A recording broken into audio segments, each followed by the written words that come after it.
everyone, my name is Jack from Cultaholic.com and I'm here to run you down everything that happened at New Japan Pro Wrestling's Dominion event. It was an epic event, a very eventful event, and one which myself and Sam Driver thoroughly enjoyed watching. Our reaction should be out soon, but for now, let's just run through what happened. Obviously this video is riddled with spoilers, but if you've watched it and you want to know our thoughts, then continue. Or if you don't want to watch it, you just want to hear what happened, carry on as well. Let's run through the card from beginning to end. So first up, we had the junior heavyweight tag title match between the challengers Roppongi 3K and two members of Suzuki Gun, the reigning champions El Desperado and Kanemaru. This was a bit, right, honestly, I don't want to sound too critical because this generally, the standard of this card was very high, but as an opener, this was not what I expected. I think we've been spoiled a little bit by the excellent Young Bucks and Roppongi 3K matches we've seen recently. This wasn't as good. The two teams didn't mesh as well. A few little botches here and there. I remember a sloppy drop kick at one point, a slop kick, if you will. Haha. Yeah. The finish was alright as well. The finish was weird as well. The referee got bumped about 3 times in succession, but twice he shook it off and managed to regain his composure and continue watching the match. Third time, it properly distracted him and the heels picked up the victory and retained their titles. I was pretty surprised at that. It was a very odd one indeed. Next up, a match between David Finlay and Juice Robinson on one team and two members of Chaos on the other team, YOSHI-HASHI and the reigning IWGP United States champion Jay White, the New Zealander, the former Young Lion, the Switchblade. Now this match was, it was better than the first one. It was also very funny. I think you could tell watching that Finlay and Juice had just made an agreement backstage to try and make everyone laugh. They were trying to pop each other, they were trying to pop commentary, they were trying to pop their opponents. It was very funny to watch. At the same time, decent match. Juice was very animated and full of babyface fire, as we know he often is. It was sort of a bit of a predictable finish if you know the layout of the United States title division. Jay White has just beaten David Finlay, but there's no one really on his radar as a next opponent apart from potentially Juice. And indeed, it was Juice who got the pinfall. I wasn't certain if Juice was going to get the pinfall over YOSHI-HASHI and then challenge Jay White for the title. But no, he just got a direct pin over the champion, which should set up a future title match. But yes, it was a decent match, not too bad at all. Certainly better than that slightly disappointing first one. Next up, another tag match. Two further members of Chaos, Tomohiro Ishii and Toru Yano, the comedic Toru Yano. You can never predict Yano matches because you never know whether he can get pinned by anyone. Equally, he can pin anyone. He can roll someone up and just get a 3 count out of nowhere. He's that sort of wrestler. He's a bit like Santino Marella in that sort of respect, I guess. But also, on the other team, we had Zack Sabre Jr. and Minoru Suzuki, of course, the two big guns in Suzuki Gun. Yes, that makes sense. This match was very entertaining indeed. It was probably the best match of the card so far up until this point. It was like full of just huge meaty strike exchanges between Ishii and Suzuki, which I really enjoyed.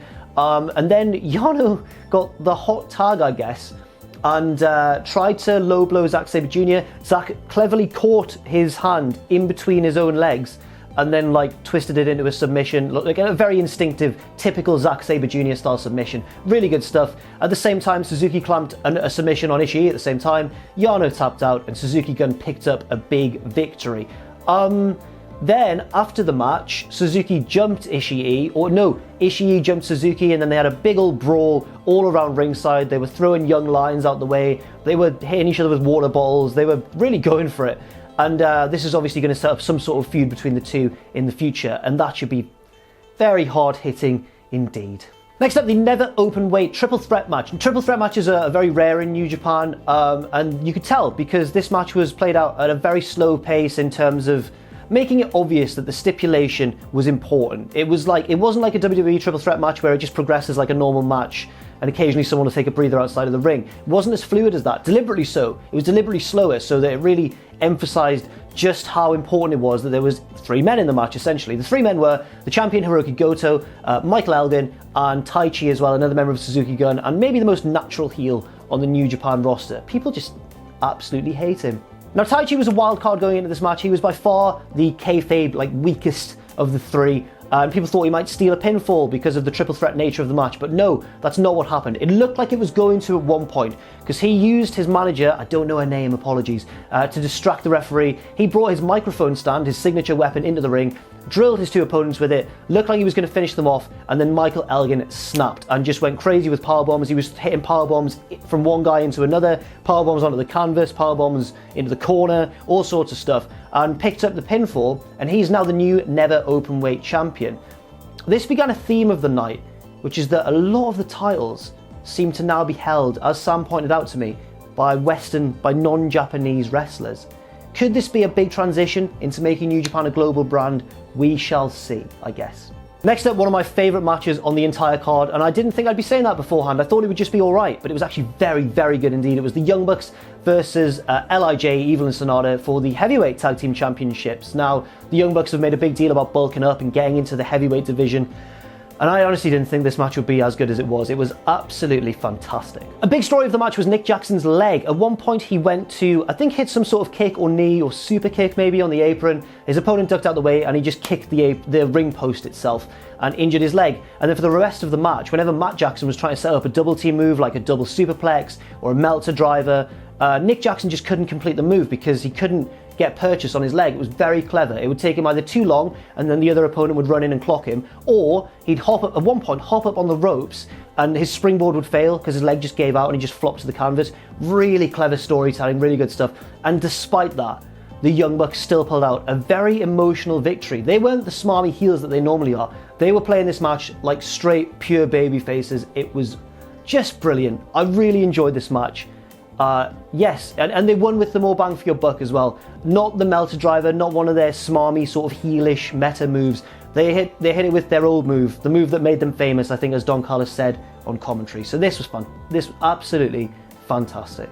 Next up, the big six-man tag team match, which was sort of just like a marquee match, but just filled with like random wrestlers. So random wrestlers of huge stature, of course. So on one team you had the legendary Liger, the legendary Rey Mysterio Jr, and the legendary Hiroshi Tanahashi as well, the outgoing ace of New Japan Pro Wrestling. Then on the other side, you had the Young Bucks, Cody Rhodes, no, not the Young Bucks, sorry, the Bullet Club, Cody Rhodes, Marty Scurll, and Hangman Page. And it was sort of a collision of stars that you never really would see in the ring together. So it was quite cool. It was a bit of an exhibition. It certainly wasn't anywhere near as good as that tag team match that I just talked about, which was the best match on the card up until this point, until things got a little bit crazy later on. But it was still a decent match, decently entertaining. Everyone hit their big spots. Mysterio hit the 619, that sort of thing. And then Cody picked up the victory with the Crossroads on Jushin Thunder Liger in the middle of the ring. So I wasn't too surprised to see a heavyweight pin a junior heavyweight, no matter how legendary Liger is. But at the same time, I was a little bit surprised to see Mysterio lose on his debut. I mean, he didn't take a pinfall, so I guess there's that. And it probably will set up a future match between Mysterio and Scurll, I imagine. Maybe. We'll see. We'll see what happens. Next up, the Junior Heavyweight Championship match between Will Ospreay, the reigning champion, and the winner of the Best of the Super Juniors tournament 2018, Hiromu Takahashi. The crowd were firmly behind Takahashi here. He was a big fan favourite, especially after his excellent performances, numerous excellent performances in the Best of the Super Juniors. This match got off to an explosive, frantic start. Ospreay hit a terrifying, like, running tope sort of thing down the ramp, off the side of the ramp, nearly killed himself, but he managed to roll again and save his neck. It was dramatic as hell. The match then slowed down a little bit, and it was contested at maybe arguably a little bit of a slower pace than the standard Will Ospreay or Hiromu Takahashi match. But that doesn't mean it wasn't good. It was a very, very good match indeed. Ospreay demonstrated strength on a number of occasions. He hit an amazing deadlift superplex at one point. A lot of it was about his strength, which I found peculiar. Then at one stage, Takahashi, they exposed a mat on the outside, didn't refer to it for the rest of the match, and then right near the end, Takahashi hit a sunset flip powerbomb on their Ospreay off the apron, and he landed on the mat. He missed the exposed part. I think he was meant to hit the exposed part, and I'm glad he didn't, because that would have been a heinous spot to take. Then at the end of the match, Takahashi won with the exact same sequence that won him the Best of the Super Juniors final against Ishimori. I was surprised. I thought Ospreay would kick out just because the finishes were so similar. So basically, Takahashi at one stage, he faded in with the triangle submission, then he hit a pile driver, then he hit his Death Valley driver into the corner, and then he hit the time bomb and won. And I was like, that's exactly how he beat Ishimori. I was just surprised. I wasn't that surprised that Takahashi won, even though I thought Ospreay probably would. I could see it going either way, but I was surprised how he won. But in summary, a very good junior heavyweight championship match, but I did prefer actually that final of the Best of the Super Juniors between Takahashi and Taiji Ishimori. Next up, Jericho versus Naito, the weirdest match on the card by far. At some point, I got a bit confused because Naito left his IC belt at the top of the ramp, and then one of the commentators pointed out that this match wasn't for the IC title, but then later on changed their mind and said that it was, and then the belt was like at ringside and stuff, and then eventually, at the end, it became apparent that it was for the title. So I was really confused there. But anyway, Jericho jumped Naito during his entrance and just horribly destroyed him, beat him up all around. Naito was bleeding from his eye. There were slams on tables. There were horrible hardcore spots involving barricades. Fans were nearly getting hit with barricades and stuff. Jericho really is a loose cannon when he goes over to New Japan. There's a real sense of danger and fear when he's involved, which I guess is really good heel work, I suppose. I just wouldn't want to be sitting in the first sort of 5 rows when he's doing his thing. Then with a huge head start, Jericho rolled Naito into the ring. The match began, and it was not as good as Jericho versus Omega from Wrestle Kingdom, but still a spectacle. It was by no means the best match on the card. Several matches were better than this one, but it was certainly something to watch. It was brutal, there was blood, there was brutality, there were tables involved, and there was a shock, in my opinion, when Chris Jericho actually won the new IWGP IC Championship. And I don't know, I just thought his schedule maybe wouldn't allow it, maybe he'd be too busy doing other stuff, maybe he'd be touring with his band, but no, he's won the Intercontinental Championship. And what does this mean for Naito? I mean, Naito's had a very up and down year since losing to Okada at Wrestle Kingdom. He then beat Suzuki when I thought he was going to lose to him and undergo a slide, and then was the IC champion, and now he's lost again to Jericho. What's next for him? I guess he could try and win the G1, but this match really shocked me, not just in terms of the result, but in terms also of how it went down. It was a peculiar match, but certainly one that's worth a watch, but just not what I expected entirely. I don't know how to describe it, but it just made me feel a little bit weird.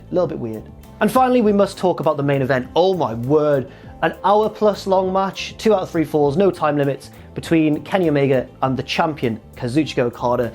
Omega Okada 4, after Okada won the first one, Omega and Okada drew the second one, and then Omega won the third one against a very weakened Okada. So no one was quite sure whether Kenny could win. Man, let's try and break this down fall by fall. The first fall was all about how no matter how good Omega is, Okada is just that little bit better. He was reversing one-winged angels, he was hitting nice counters, he was kicking out of everything that Kenny threw at him, and then he got the pinfall with a pinning predicament. Like, he just sat down on him and used a wrestling pinfall, and it was just such a slap in the face to Omega. It was brilliant. It was really good storytelling in terms of, like, Omega's throwing everything he can at him, throwing knees, throwing everything, and Okada, despite that, just rolls him into a simple, basic pinning predicament and goes 1-0 up. It must have been infuriating for Omega, if wrestling was like real, you know. Second fall then was about Omega fighting his way back into the match. Things got a bit rougher on the outside and stuff like that. Omega really started to ramp up his intensity. There was a table involved at one stage, but it didn't actually get used that much. No one went through the table. It got used to hit people with. No one actually went through the table. Eventually, after it looked almost at one point like Okada was going to go 2-0 up and just win, Omega managed to hit the one-winged angel and pin Okada, proving thereby that Okada is still vulnerable to the one-winged angel. This will be very crucial later on. Now on to the third and final fall, and Omega was just trying everything he could to win, and so was Okada, to be fair. There were finishes being kicked out of, well, Rainmakers. There were Rainmakers being kicked out of. There were V-triggers flying everywhere. At one stage, Omega went over to Ibushi and went, I'm going to hit your move. I'm going to hit the Phoenix Splash to win the title. Missed. Okada rolled out the way. It was heartbreaking. And then he hit the one-winged angel. Okada landed in the ropes, so he couldn't pin him. And I just thought at that point, it's over. Okada's going to win because he's already hit the one-winged angel. He's not going to hit it again. He hit it again. And he pinned him. And Kenny Omega is the IWGP Heavyweight Champion for the first time in his career. It is an astounding result. One that has all sorts of connotations in terms of New Japan's standing on the global stage. I haven't yet decided for myself where, excuse me, I've got hay fever, where I rank this match in terms of the other 3 Okada Omega matches. I really can't work it out yet. I think the first one's still my favourite. I think then it goes this one and 2 level, and then the third one underneath it. But I don't know. That could change my mind tomorrow. But let us know what you thought of that. Let us know what you thought of all the matches on the card, and I've really got to run. So I've been Jack from Cultaholic.com. Thank you very much for watching this video. You can follow me on Twitter at JackTheJobber. You can follow all of us at Cultaholic. Check out Patreon too, patreon.com/Cultaholic. And never forget, of course, to join us.